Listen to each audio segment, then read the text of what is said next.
우리에게 주신 하나님 말씀 함께 찾아서 읽도록 하겠습니다. 이사야 53장 10절 말씀입니다.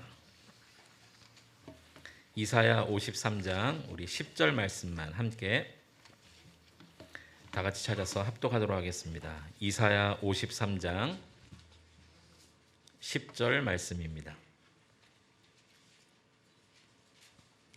구약성경 1034면에 있습니다. 이사야 53장 10절 말씀 함께 읽겠습니다. 여호와께서 그에게 상함을 받게 하시기를 원하사 질고를 당하게 하셨은즉 그의 영혼을 속건제물로 드리기에 이르면 그가 씨를 보게 되며 그의 날은 길 것이요 또 그의 손으로 여호와께서 기뻐하시는 뜻을 성취하리로다. 아멘. 저는 오늘 선택 그리고 침묵이라는 제목으로 함께 말씀 나누겠습니다. 우리가 읽은 이사야 53장은 그 유명한 예수님의 순환이 예언되어 있는 예언장입니다. 특히 오늘 읽진 않았습니다만은 53장 4절, 5절, 6절을 여러분 성경을 한번 눈으로 보시기 바랍니다. 우리 많이 들었던 너무너무 유명한 그 예수님의 순환 예언이 여기에 있습니다. 그는 실로 우리의 질고를 지고 우리 슬픔을 당하였거늘 우리는 생각하기를 그는 징벌을 받아 하나님께 맞으며 고난 당한다 하였노라. 그가 찔림은 우리의 허물 때문이요 그가 상함 우리의 죄악 때문이라. 그가 징계를 받음으로 우리가 평화를 누리고 그가 채찍에 맞음으로 우리가 나음을 받았도다. 우리는 다 양 같아서 그릇 행하여 각기 제 길로 갔거늘 여호와께서는 우리 모두의 죄악을 그에게 담당시키셨도다. 이 유명한 예수님의 순환 예언이 바로 이사야 53장에 있습니다. 그런데 이 예수님의 십자가 은혜가 얼마나 큰 은혜인지 그 무게를 알려면 사실 1절부터 봐야 됩니다. 여러분 1절 말씀 한번 보시기 바랍니다. 53장 1절에 보면 이렇게 되어 있습니다. 우리가 전한 것을 누가 믿었느냐? 여호와의 팔이 누구에게 나타났느냐? 이것을 약간 각색해 볼까요? 이런 의미입니다. 이사야가 하나님 또 계시를 받고 지금 53장을 예언하기 시작하는데 이렇게 하는 겁니다. 내가 전할 메시지가 있는데 이 메시지는 너무너무 놀라워서 아마 믿지 못할 것입니다. 이런 의미예요. 여러분 내가 지금 이것을 기록하지만 여러분 믿지 못할 것입니다. 이렇게 엄청난 놀라운 메시지, 지금까지 이런 메시지는 없었습니다. 이런 의미로 53장을 쓰고 있는 거예요. 이것이 바로 예수님의 순환에 대한 예고입니다. 그 예언입니다. 2절에 보면 그는 주 앞에서 자라나기를 이라고 하면서 그는 바로 예수님은 고난 받으실 때 모습이 꼭 이와 같습니다라고 기록해 놓았는데요. 여러분 2절 한번 보십시오. 그는 주 앞에서 자라나기를 연한 순 같고 마른 땅에서 나온 뿌리 같아서 고운 모양도 없고 풍채도 없은즉 우리가 보기에 흠모할 만한 아름다운 것이 없도다. 우리 주님 십자가에 달리실 때 그 모습이 어떤 모습이라고요? 네, 아무것도 볼 게 없다는 거예요. 세상 사람들은 고운 모습, 아름다운 모습에 눈길이 가고 마음이 끌립니다. 그래서 기왕이면 좋은 것 고르죠. 기왕이면 아름다운 것 선택합니다. 사람은 그렇습니다. 그러나 우리 주님은 그런 모습이 전혀 없으셨다는 거예요. 십자가 지실 때 아주 초라한 모습, 아무도 눈길조차 주지 않는 모습, 십자가에 달리신 주님의 모습이 예언되어 있습니다. 이런 예수님이요, 심지어 사람들에게도 그렇게 멸시와 조롱을 당한다고 3절에 예언해 놓았습니다. 여러분 3절 한번 보시겠습니까? 그는 멸시를 받아 사람들에게 버림받았으며 간고를 많이 겪었으며 질고를 아는 자라. 마치 사람들이 그에게 얼굴을 가리는 것 같이 멸시를 당하였고 우리도 그를 귀히 여기지 아니하였도다. 이렇게 풍채도 고운 모습도 없이 버림받는 모습으로 십자가에 달리신 예수님이 사람들에게도 멸시를 받으신다는 거예요. 사람들에게도 버림을 받으신다는 겁니다. 어느 정도의 멸시였냐면 여기 3절 말씀에 보면 사람들이 예수님을 보고 얼굴을 가리는 것 같았다는 거, 완전히 무시해버린다는 거죠. 보긴 보았는데 얼굴을 돌리는 겁니다. 무시당하는 것이죠. 저는 제 인생 일대에 있어서 정말 치욕스러운 무시를 당해 본 적이 한 번 딱 있습니다. 저 개인적인 느낌이에요. 그분들은 그렇지 않을 거라고 생각하겠지만 저는 아직까지 그것이 상처가 되고 정말 전무후무한 무시를 당해본 경험이 한 번 있습니다. 저는 신학교를 졸업하고 다시 일반 대학에 들어가서 공부하기 위해서 제 동기들보다 5년이나 목산수를 늦게 받고 일반 대학 가는 것을 선택했습니다. 자연스럽게 대학원도 늦게 가고 목산수도 5년 늦었어요. 동기들이 한번 모임을 가졌습니다. 이미 동기들은 목사가 되고 1년 정도 지난 때였고 저는 아직도 전도사였습니다. 동기들 모였는데 다 목사고 저만 전도사예요. 같이 밥을 먹는데 어떤 한 동기 목사님이 이렇게 얘기하는 겁니다. 야야야, 여기 다 목사니까 전도사 네가 식사기도 해. 제가 식사기도 했습니다. 목사님 말씀에 순종해야 되잖아요. 식사기도 했는데 그다음부터 밥이 넘어가지 않는 거예요. 물론 그분들은 그런 의도가 아니었겠지만 제 마음속에는 진짜 이미 갈기갈기 마음이 찢어진 상태였고 그날 무슨 밥을 먹었는지 무슨 대화를 했는지 아마 제 기억이 맞다면 동기들 또 식사하고 또 차도 마시고 막 그랬을 텐데 저는 일찍 왔던 것 같아요. 저는 그때 제 인생에 있어서 전무후무한 무시당하는 경험을 느껴봤습니다. 여러분, 우리 예수님의 무시당하면 이것과 비교가 안 되는 거예요. 우리 예수님의 이 조롱당하시면 이것과 비교가 안 되는 거예요. 또한 사람들이 이렇게 귀하게 여기지도 않았다는 거예요. 가룟 유다 보십시오. 은 30을 더 원해서 예수님을 버리지 않습니까? 베드로는요, 자기 목숨을 귀하게 여겨서 혹시도 자기도 잡혀 죽을까 봐 3번이나 예수님 부인하지 않습니까? 제자들이 이 정도인데 이 당시 예수님을 십자가에 못 박으라고 소리쳤던 사람들의 무시함은 얼마나 더 컸을까요? 상상이 안 되는 겁니다. 이렇게 예수님은 멸시를 당하고 무시를 당했습니다. 귀하게 여김받지 못했습니다. 다 싫어해서 버림받았다고 그랬어요. 왜 그랬을까요? 왜 이렇게 우리 주님은 낮아지셔야만 했을까요? 왜 이렇게 주님은 말도 안 되는 멸시를 당하셔야 됐을까요? 왜 무시를 당하셔야 됐을까요? 그 이유는 하나입니다. 바로 나 때문입니다. 나 때문입니다. 바로 우리 때문입니다. 우리를 구원하시기 위해서, 우리 스스로 죄의 문제를 해결할 수 없는 우리를 위해서 대신 십자가의 죽으심으로 우리의 죄를 사하시고 우리를 하나님의 자녀 삼으시기 위한 이유밖에 없어요.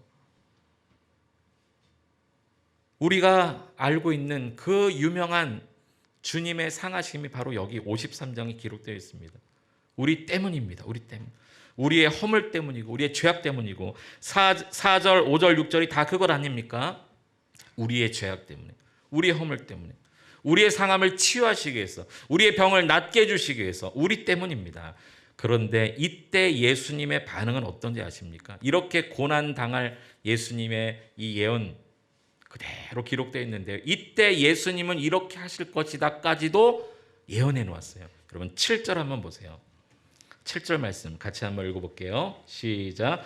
그가 곤욕을 당하여 괴로울 때에도 그의 입을 열지 아니하셨으며 마치 도수장으로 끌려가는 어린 양과 털 깎는 자 앞에서 잠잠한 양같이 그의 입을 열지 아니하였도다. 이렇게 무시당하고 조롱당하고 버림받아지고 사람들이 얼굴을 돌릴 정도로 무시당하신, 나 때문에 고난당하시고 나 때문에 모든 죄와 허물에 모든 것을 다 뒤집어 쓰신 우리 주님이신데 주님의 반응은 어떻다고요? 아무 말하지 않으셨다는, 괴로울 때도 입을 열지 않으셨다는 겁니다. 마치 도수장에 끌려가는 그 양처럼, 그 털 깎는 자 앞에 잠잠하게 있는 양처럼 우리 주님은 묵묵히 십자가 길을 가고 계셨어요. 십자가를 거절하지도 않으셨고 그대로 순종하시되 아무 말하지 않으시고 십자가에 달리셨다는 겁니다. 우리 주님의 반응이고요. 반대로 사람들의 반응은 어떤지 아십니까? 사람들의 반응, 그것도 예언되어 있어요. 자, 8절에 보면 이렇게 말씀하고 있습니다. 그는 곤욕과 신문을 당하여 끌려갔으나 그 세대 중에 누가 생각하기를 그가 살아있는 자들의 땅에서 끊어짐은 마땅히 형벌 받을 내 백성의 허물 때문이라 하였으리요. 우리 주님은 말없이 십자가를 지셨는데 사람들은 그때 그 시대 사람들은 뭐라고 생각한다고요? 이런 생각을 하지 못한다는 거예요. 이 백성의 허물 때문에 누가 이 사람이 죽었을까? 한 사람도 그렇게 생각하지 않는다는 겁니다.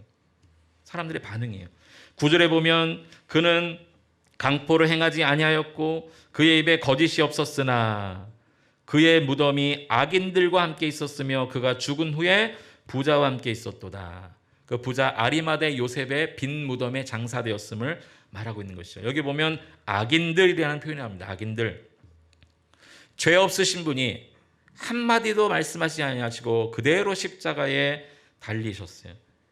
그러나 사람들은요, 그것조차 생각하지 못할 뿐만이 아니라 여기 보면 악인들과 함께 무덤에 묻히셨다, 장사되셨다. 그런 표현이 나옵니다. 이 악인들은 누구를 가리킵니까? 바로 우리를 가리키죠. 이런 악한 죄인들이 묻혀야 될 그 땅에 죄 없으신 예수님이 묻히신 것입니다. 이런 상황에서 오늘 본문 10절이 나오는 것입니다. 이런 상황에서 오늘 본문 10절은 뭐라고 말씀하고 있냐면 여호와께서 그에게 상함을 받게 하시기를 어떻게 하셨다고요? 원하셨다는 거예요. 원하셨다는 거예요.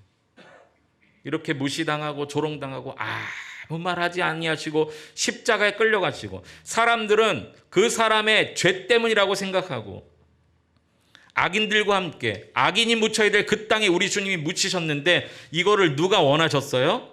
하나님이 원하셨다는 거예요. 하나님이. 예수님이 그렇게 상함당하시고 고난당하시고 십자가에 죽는 것을 누가 원하셨다고요? 하나님이 원하셨다는 거예요. 하나님이 원하셨다.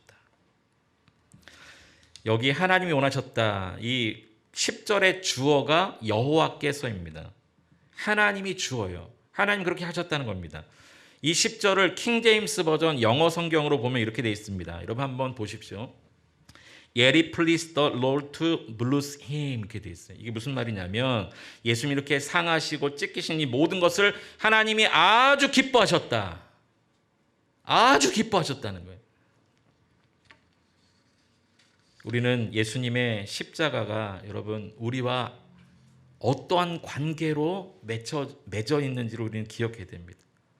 오늘 이 예수님의 기뻐하심, 이 하나님의 기뻐하심, 하나님의 원하심, 우리가 첫 번째 생각해 볼 것은 하나님의 선택입니다. 하나님의 선택.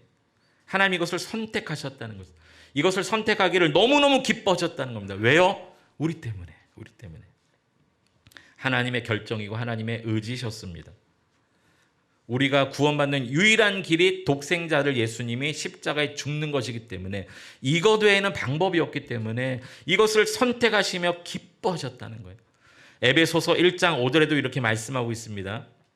그 기쁘신 뜻대로 우리를 예정하사 예수 그리스도로 말미암아 자기의 아들들이 되게 하셨으니. 여러분은 어떤 사람들인지 아십니까? 여러분 옆에 앉아 있는 우리 성도는 어떠한 성도인지 아십니까? 하나님이 너무너무 기뻐하셔서 그의 아들 독생자 예수 그리스도를 대신 십자가에 못 박게 놔두시고 하나님이 원하고 원하셔서 여러분을 하나님 자녀로 삼으신 분입니다. 여러분 그러한 의미로 옆에 있는 성도를 한번 바라보세요. 왜 웃으시죠? 우리 눈에 보기에는 초라하게 보여도 옆에 있는 우리 성도는요 대단한 성도입니다. 하나님이 너무너무 기뻐하시고 원하셔서 예수 그리스도 대신 바꾸신 분이에요. 여러분도 마찬가지입니다. 하나님은 공의로우신 분이시죠. 그래서 죄에 대해서는 반드시 심판하셔야 공의입니다. 그래서 우리의 죄악을 그냥 덮으실 수가 없었어요.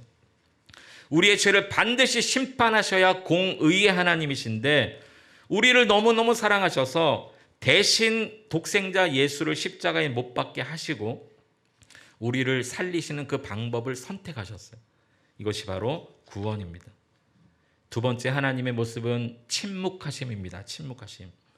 예수님도 도수장에 끌려가는 양처럼 침묵하셨지만 그 예수님을 바라보셨던 하나님도 침묵하셨어요.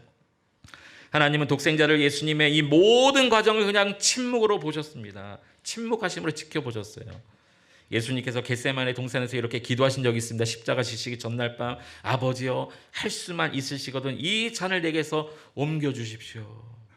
그때도 하나님은 침묵하셨어요. 멸시를 받고 조롱을 받고 죽음의 자리에 끌려가고 계셨지만 하나님은 침묵하셨어요. 두 강도 사이에서 십자가에 6시간 달려 계셨지만 하나님은 침묵하셨어요. 하나님은 원래 독생자를 예수님에 대해서 침묵하시는 분이 아니십니다. 예수님 세례 받으실 때 요단강에서 하늘에서 음성이 들렸어요. 어떤 음성이요? 이는 내 사랑하는 아들이요 내가 기뻐하는 자다. 하나님은 침묵하지 않으시는 분이에요.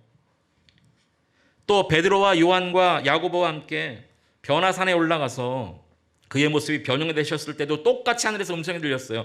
이는 내 사랑하는 아들이니 너희는 저의 말을 들으라. 하나님은 예수님에 대해서 너무너무 사랑하는 아들이라고 몇 번이나 말씀하셨어요. 그런데 이상하게도 십자가 지실 때는 끝까지 침묵하셨어요. 하나님의 침묵하심. 왜 그러셨을까요? 죄로 인해 영원히 죽을 우리를 살리는 방법이 이것밖에 없으셨기 때문인 것입니다. 독생자를 예수가 십자가에 죽는 것이 너무너무 마음 아팠지만 그 길밖에 없으셨기 때문에 아무 말씀하지 않으신 거죠. 저에게는 큰딸, 고3짜리 큰딸이 있습니다. 이 고3 큰딸이 3살 때 일입니다. 3살 때 장염에 걸려서 자다가 새벽에 막 울고불고 토하고 난리가 났어요. 새벽에. 그때 제가 서울 미아리에 살고 있었는데 이미 동네 병원은 다 문을 닫았고 그 새벽에 수소문에 보니까 서울역 뒤에 소아아동병원이라고 아동 응급실이 있다는 거예요. 급하게 차를 몰고 무슨 정신으로 거기까지 달려갔는지 몰라요. 그 새벽에 달려갔는데 의사가 딱 보더니 장염이 맞다는 거예요. 그러면서 닌겔을 맞아야 되겠다는 거예요. 그 3살짜리 아이 손에 닌겔 주사를 꽂는데 3살짜리 아이가 무슨 핏줄이 어디 보입니까? 그래서 몇 번을 찌르는데 못 찾는 거예요. 아이는 막 자지러지고 난리가 났어요. 그것을 보는 제 마음이 찢어집니다. 근데요, 제가 그 앞에서 아무 말을 못 하겠더라고요. 왜냐하면 이 아이의 손에 닌겔이 들어가야 사니까. 그 방법밖에 없으니까. 그래서 부모님에게 이 아이 손을 꼭 붙잡으세요. 간호들도 다 와서 붙잡고 뭐 나머지 한쪽 팔이 막 난리가 났어요. 너무너무 아프니까 막 자지러지기 시작하는데 그 앞에서 제가 아무 말도 못했어요. 그 닌겔 안 꽂으면 못 고치니까. 여러분, 우리 하나님의 마음은 이것과 비교가 안 됩니다. 인간의 모든 상상력을 다 동원해도 절대 이해할 수 없는 사랑, 그것이 하나님의 사랑이에요. 독생자를 예수님이 그 십자가 과정 끝날 때까지 그냥 침묵하고 계셨던 하나님. 그러나 저는 하나님이 이러셨을 거라 생각해요. 침묵은 하셨지만 예수 그리스도를 계속 바라보고 계셨을 것 같아요. 여러분, 영화 더 패션 오브 크라이스트에 보면 예수님 십자가에 딱 운명하실 때 하늘에서 물방울 하나가 딱 지상에 딱 떨어집니다. 혹시 이 영화 보셨나요? 하나님의 눈물을 표현하고 있거든요. 하나님은 침묵하셨지만 예수님을 다 보고 계셨어요. 독생자를 예수 그리스도의 십자가 앞에 침묵하셨던 하나님. 우리를 사랑하셔서 우리를 선택하신 하나님. 예수님을 바라보면서는 침묵하셨던 하나님. 말씀을 정리합니다. 이사야의 예언대로 예수님은 그대로 십자가에 달리셨습니다. 아주 볼품없는 초라한 모습으로 멸시를 당하시고 조롱을 받으시고 버림을 당하시고 무시를 당하시고 낮아지셨습니다. 도수장에 끌려가는 양처럼 말없이 침묵하시며 십자가를 지셨습니다. 이런 예수님을 바라보셨던 하나님도 침묵하셨습니다. 그리고 우리를 기뻐하셨습니다. 오늘은 종려주일입니다. 이번 한 주간은 고난주간입니다. 여러분, 고난주간을 보내면서 우리 주님이 어떻게 십자가에 달리셨는지, 이것을 하나님이 어떻게 기뻐하시고 원하셨는지, 그 이유가 무엇인지를 여러분 꼭 생각하시기 바랍니다. 그리고 부탁이 있습니다. 여러분, 그냥 1년에 한 번 연례 행사로 찾아오는 고난주간이 아니었으면 좋겠고, 여러분 일생일대에 전무후무한 고난주간이 되셨으면 좋겠습니다. 그러기 위해서 제가 뭐 이렇게 하십시오 저렇게 하십시오 말씀드리지 않겠습니다. 여러분, 이 한 주간 하나님 앞에 여러분의 삶을, 나머지 인생을 좀 맡기며 가셨으면 좋겠습니다. 특히 특별 새벽 기도회가 있습니다. 여러분, 우리가 인간적으로도 내가 정말 사랑했던 사람, 가까웠던 사람은요, 아무리 멀리서 장례식이 벌어져도 다 가지 않습니까? 하물며 우리 주님이 나를 위해, 우리 하나님이 나를 기뻐하셔서 대신 독생자를 예수를 십자가에 못 박아 죽이게 하셨는데, 내 육적 생명이 아니라 영적인 생명을 내게 주셨는데, 그 주님이 죽으신 이 고난주간 우리 어떻게 보내면 좋을까요? 여러분, 혹시 특세에 나오지 못하는 환경이라 할지라도 가정에서 영상으로 기도하십시오. 혹시 나오실 수 있는 분은 모두 나오십시오. 우리의 주님의 십자가 고난은 여러분을 위한 고난이기 때문입니다. 우리가 기도에 동참함으로 주님의 고난에 동참하는 한 주간 되었으면 좋겠습니다.